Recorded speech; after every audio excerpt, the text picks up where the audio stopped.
有一件消息，大家拢真关心，这是中职南美国桃园队今年顶半年表现甲真点阵，小联赛摕到5座季冠军。结果昨昏传讲球队要卖人的消息，昨昏球队总经理刘介廷召开记者会，讲头一摆宣布要卖人的消息，即马也未找到买主，要卖球队，伊讲高不离三种，因为经营球队开钱开甲真上重，已经超过一个中小企业会当负担。为了要让球队久久长长，希望更较有实力的企业来接手。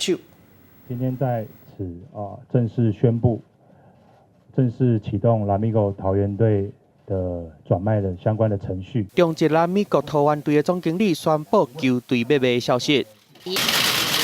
3号敢若是甲要卖消息放出来，也未找到要卖的人。总经理讲，经营球队对中小企业来讲，真正是真无简单。但你公司拢爱互球队1亿的资金，16年来拢总共16亿落去。早期没有主场，到现在大家都有主场。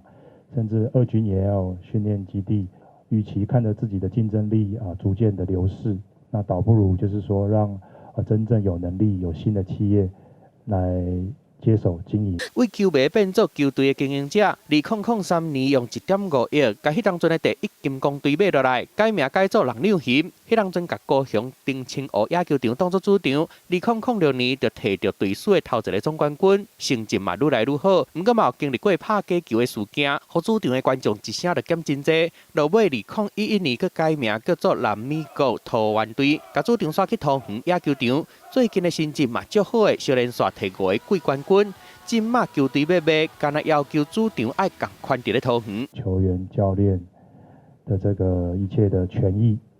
并不会受到任何的影响。到底什么人会来买？团讲可能会接手的企业，包括有新光金集团，佮有冠德建设，因为因长期一直拢有赞助。不过新光金讲，因目前敢若是合作的关系尔。桃园队的总经理讲，若是无找到适合的人，因也是会继续去经营，维护这个球队总无去。记者综合报道。